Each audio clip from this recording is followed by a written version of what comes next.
प्रश्नोत्तर Ratnamalika by Sri Shankaracharya. Shloka 15. Kutra vidheyo yatnaha vidyabhyase sadaushadhe dane. What is it that one should strive for?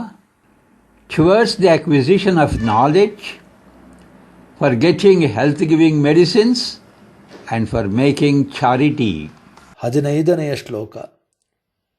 ಯಾವುದಕ್ಕಾಗಿ ನಾವು ವಿಶೇಷ ಪ್ರಯತ್ನಪಟ್ಟು ಶ್ರಮಿಸಬೇಕು? ಜ್ಞಾನವನ್ನು ಗಳಿಸುವುದಕ್ಕಾಗಿ, ಆರೋಗ್ಯದಾಯಕ ಔಷಧಗಳನ್ನು ಪಡೆಯುವುದಕ್ಕಾಗಿ ಹಾಗೂ ದಾನ ಮಾಡುವುದಕ್ಕಾಗಿ. ಅವಧೀರಣ ಕ್ವ ಕಾರ್ಯ ಖಲ ಪರಯೋಷಿತ್ ಪರಧನೇಷು. What deserves rejection? Association with unscrupulous people, showing interest in another's woman, and wanting others' wealth. ನಿರಾಕರಣೆ ಮತ್ತು ತಿರಸ್ಕಾರಕ್ಕೆ ಅರ್ಹವಾದ ಕಾರ್ಯಗಳು ಯಾವುವು?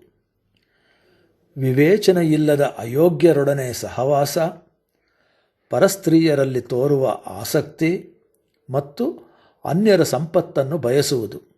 ಇವು ತಿರಸ್ಕಾರಕ್ಕೆ ಅರ್ಹವಾದ ಕಾರ್ಯಗಳು.